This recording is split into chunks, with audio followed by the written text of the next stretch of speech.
Do you like Dragon Ball, Naruto, My Hero Academia? Do you like anime? Great, then you're gonna love this video.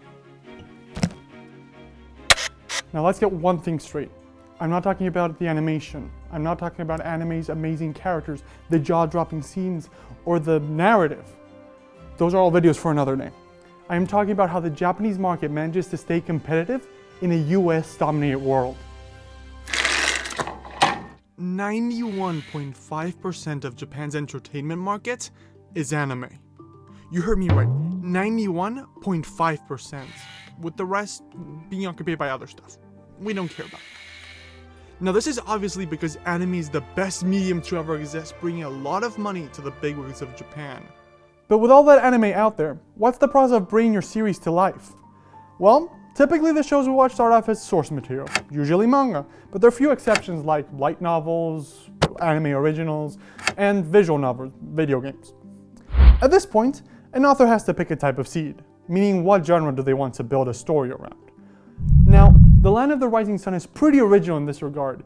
Japanese story farmers have a huge variety of seeds, very different than the ones we use. They have kaiju, drama, goren, horror, adventure, fantasy, fights, historical drama, shonen, and shoujo, among many others. The most popular, of course, are shonen and shoujo. The story farmer will nourish and grow the seed and develop it into a plant that bears fruit. They usually make their revenue from letting people see the growing plant, as well as the final product. Once the fruit is produced, the owners of the publishing company will see how juicy the fruit is and sell it off to the next step in the process. In essence, they are passing it on to the animation industry, so they are doing horizontal integration. Wait. Let's get one thing straight. What is horizontal integration? Well, if you think of the working market as a square, a 2D image, you have your vertical line, the x-axis, and your horizontal line, the y-axis. Now, the vertical line has many columns. Each column is a different industry. Manga, anime, video games, refrigerators, toys, microwaves. You have as many as you want.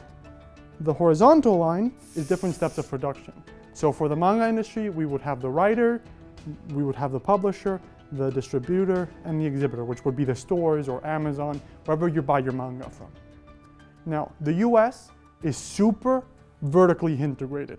That means they acquire every step of the chain of production to control it and be able to maximize profits. If we take Disney as an example, they started out as an animation company, but slowly acquired more pieces of the chain of production. After they have the whole or most of the pipeline secured, they horizontally expand to other sectors, be it parks, books, merchandising, etc. They diversified their assets and synergized, meaning what? They took advantage of their horizontal integration to maximize their profits. You can see this pattern repeating across many US companies across many sectors. Japan, surprisingly enough, does not do this. They follow a completely different pattern. Instead of relying on vertical integration, they abuse horizontal integration to remain competitive, striking deals with one another, but we'll get to that. So, the fruit that the manga author grew is sent to the anime plants, where it is refined and turned into a juice that is sold to the public by a distributor, who gives it to us to consume. Through the horizontal market, the publishers give the source material to an animation studio. The animation studio then goes through distribution companies to get it to the viewers. Then, if the series is successful enough, it gets a film, or 3, to exploit the brand and bring in the real bucks, because that's where the money is, the cinema! If anime were in the US, one company would have acquired the publishing houses, Sony's been doing this, as well as their studios and distribution companies, maximizing their own profits this way. Of course, this brings with it pros and cons. A pro is that the studios get more freedom in how they operate, leading to healthier competition. A con is that the distribution companies tend to keep most of the money for themselves, greedy corporations, leading to the poor wages for animators we've seen in Japan. Now that we understand the basics, let's get into some numbers. We'll be looking at the Japanese box office, as that's where the real money is. Starting out with 2017, we can see that 7 films are imports, where only 3 are self-produced. Yes, I'm counting Sing as it was a co-production. This number might stay the same in 2018, but it increases to 4 in 2019. Then, when the pandemic hit, this slow shift really takes a turn, as that year, 7 movies of their own production are in the top 10, with it only growing to 9 in 2021. Here we can see a very clear image. As anime has been growing more popular in the West, it's been gaining more control over its own market. If we look at the highest grossing foreign versus local production for each year, and check the average, we can see that 5.2 films out of 10 are local productions, meaning Japanese made. This matches well with the market occupation over the past 5 years.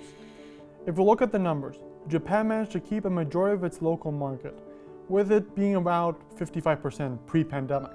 This is better than other countries like Spain, Brazil, Mexico, or France, where the majority of the market tends to be dominated by American films. Once the pandemic hit, most markets suffered. The aforementioned countries had a growth in dominance in 2020, but it soon subsided in 2021, while Japan grew to control about 75% of its market, a control it has maintained into 2021.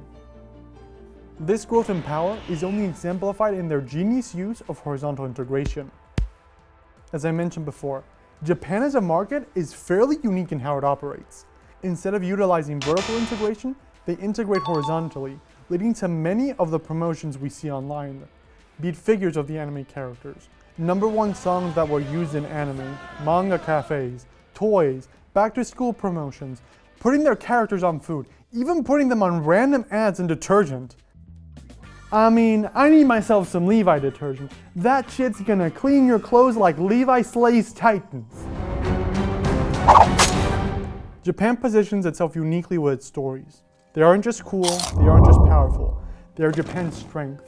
And it's one that they take full advantage of, weaving it into every aspect of the consumer's life to get more money. They play into their tradition to manage to remain strong in the local market without having to limit imports like China does. It's a clean way of working and even finds success abroad. I mean, I need myself some Levi detergent pretty desperately at this point. And I guess I would love some Rengoku ramen. This strategy, this way of using the market, it is fundamentally why anime works. You like this video? Well, maybe check this one out. YouTube really thinks you'll like it. Also consider subscribing. This is a nice little button. Always good to click. Bye!